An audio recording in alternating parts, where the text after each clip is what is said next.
Welcome back to Literature Guide. Today's video is about dramatic monologue and two dramatic devices, soliloquy and aside. I have tried to give important information in this video. I have covered the features and characteristics of dramatic monologue and soliloquy along with the difference between the two. I have already made such videos which will be helpful for the students of English literature. For example, the first English tragedy, the first English comedy, one act play, ballad, sonnet sequences. I have already made such videos. This video will also be helpful for you because many times questions are asked in the competitive exams like NET and SET and the other university exams. The questions are often put under the heading of short notes and students find difficulty regarding the questions based on the topics soliloquy and dramatic monologue.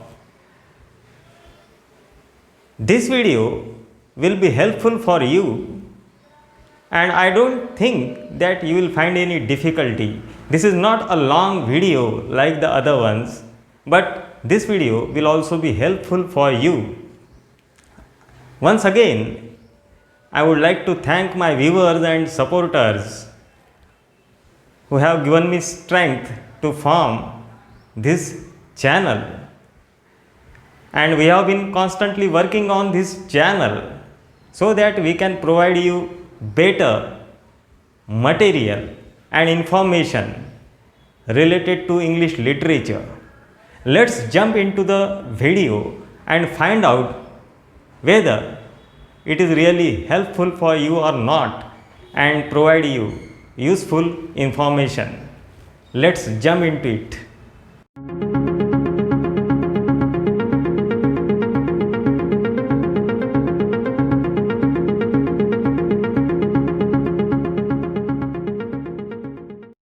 Dramatic monologue, soliloquy and aside. The dramatic monologue is one of the poetical forms and it is not a dramatic form. Dramatic monologue is cast in a speech form, and it is addressed to a silent listener. It depicts character study and psychoanalysis without any dramatic aids. The speaker, with the help of speech, describes the various moods and tries to justify his action. In a dramatic monologue, the speaker often unfolds or reveals his mental state to the listener. Robert Browning, the great Victorian poet, made this poetical form quite popular. He was deeply interested in the inner world of man.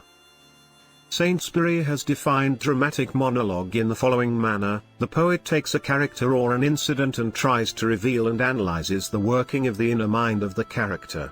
It focuses light only on some important aspect of the character. Louis Kazemian calls dramatic monologue studies in practical psychology. The roots of the dramatic monologue can be found in the writings of Theocritus. His idylls are self-revelatory in nature and dramatic in form. Ovid's lyrics also hold some features of dramatic monologue. In the Middle Ages, the poems Wanderer, The Seafarer, and The Wife's Lament comprised some features of dramatic monologue. The Wife's Lament comprised some features of dramatic monologue. The dramatic monologue is a part drama and a part poetry. The very situation of someone listening to the speaker imparts it dramatic color.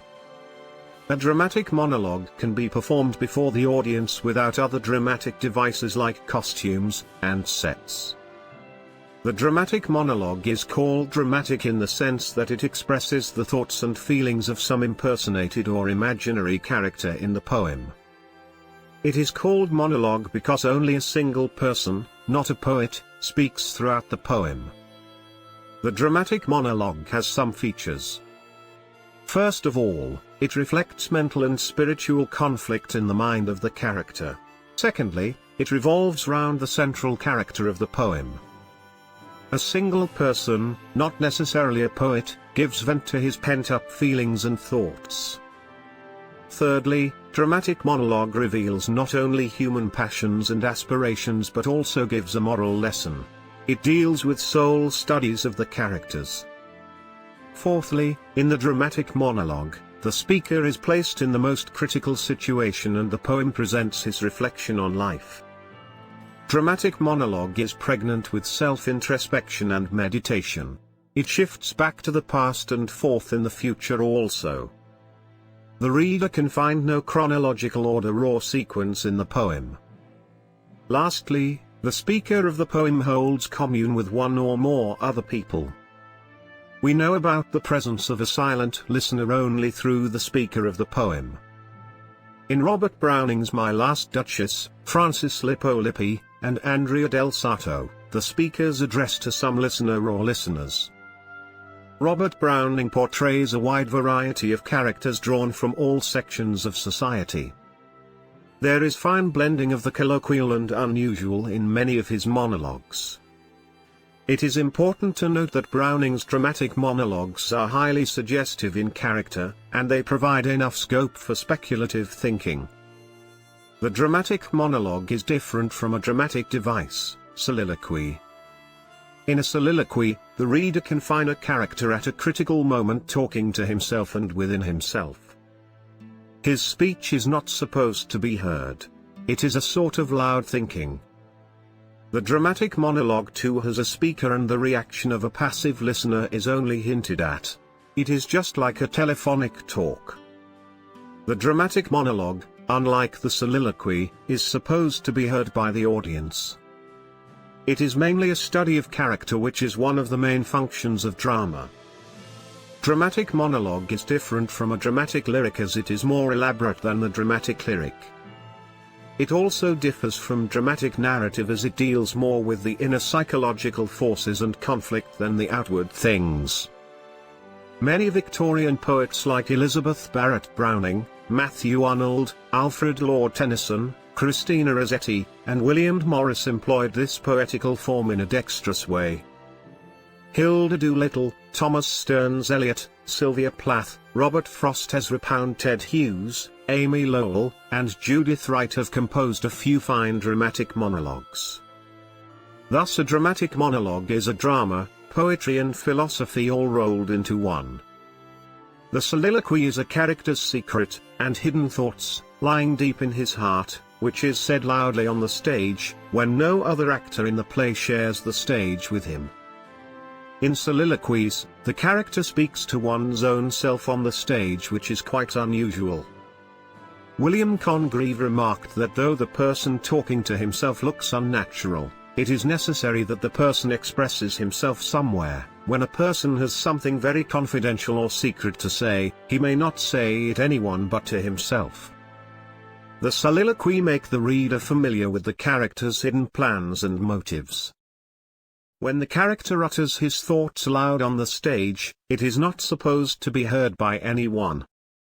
Thus, it demands willing suspension of disbelief on the part of a reader and a spectator. Soliloquy is used by a playwright to introduce his characters adroitly, though it is deemed as unnatural. However, Shakespeare and most of the Elizabethan and Jacobean dramatists made use of soliloquies. They expressed their lofty and noble thoughts and feelings through soliloquies. The dramatists adopted this dramatic device particularly in complex characters to reveal their motives. For example, Hamlet's To Be or Not to Be, Othello's Put Out the Light and Then Put Out the Light, and Iago's soliloquy Trifles Light as Air, are confirmations strong to the jealous are fine examples of soliloquy. Christopher Marlowe's Dr. Faustus opens with a long soliloquy and Dr. Faustus gives vent to his pent-up feelings there. It implies his frantic mood. The soliloquy is the spirit of Elizabethan and Jacobean dramas. Their adroit use by the dramatists has made drama immortal. According to the Oxford Advanced Learner's Dictionary, the aside is something which a character in a play says to the audience, but which the other characters on stage are not intended to hear. The aside is a theatrical convention particularly employed in comedy and melodrama. The character makes a brief remark in a low voice on the stage when the other characters are also there. His remark is not intended to be heard by the other characters, for they are presupposed inaudible to them. It is directed to the audience. The character expresses his intention or thought to the audience in his short speech. An aside was in vogue in the early part of the 20th century. Eugene O'Neill, however, employed this stage device in his play Strange Interlude, 1928, and revived it. Thus, soliloquy and aside are also important part of drama, which adds charm and beauty to it. Hi viewers, if you find this video useful and helpful, please like and comment in the comment box, and subscribe Literature Guide. It is a kind of motivation to the creator. I will again meet you in a next video with an interesting topic. Till then, bye. Please subscribe Literature Guide.